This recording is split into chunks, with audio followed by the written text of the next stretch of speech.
মালিক ভাই সভাপতি তিনি 2 মিনিট কথা বলবেন। হ্যাঁ প্লিজ মালিক ভাই আপনি কথা বলুন। Thank you. ধন্যবাদ।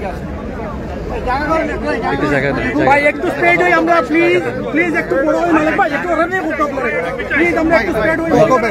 লাইক করে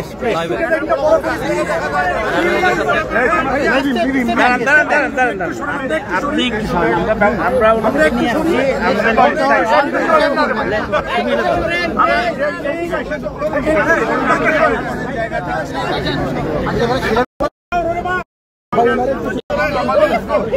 নিয়ে আসছি, আন্দোলন আমাদের আজকে সফল হয়েছে বিকজ আমাদের শফিক রহমান এবং এখানে আমাদের নেতা তারেক রহমান আপনাদেরকে সালাম এবং শুভেচ্ছা দিয়েছেন। এটা দ্বিতীয় মুক্তিযুদ্ধ। বাংলাদেশে জেনোসাইড হচ্ছে, গণহত্যা হচ্ছে, গণগ্রেফতার হচ্ছে, এইটা বন্ধ করার জন্য ব্রিটিশ বাংলাদেশি কমিউনিটি আজকে আমরা এখানে ইউনাইটেড অবস্থায় আমরা আছি এবং আজকে আমরা ট্রাফালগার স্কয়ার থেকে দলমত নির্বিশেষে আমরা সবাই এখানে আসছি।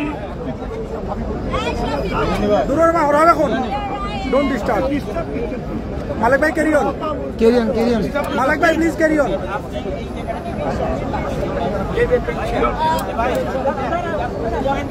ফাইনালি আমি এই কথাটা বলতে চাই যে আমাদের দলের পক্ষ থেকে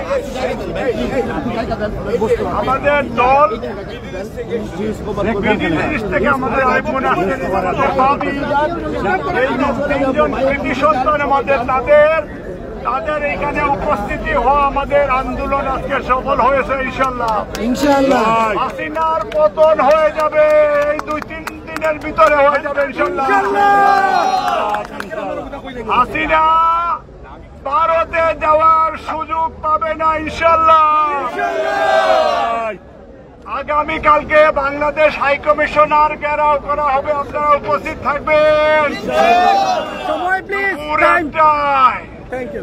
হাসিনা পতন না হওয়া পর্যন্ত আমাদের নেতাও ঘোষণা দিয়েছে আমরা এক দফা আন্দোলন, হাসিনার পতন। ঠিক কিনা বলেন? ডাইনির পতন হওয়া উচিত কিনা বলেন? এখানে এই পার্লামেন্টের 3জন মহিলা বাংলাদেশি, ব্রিটিশ বাংলাদেশি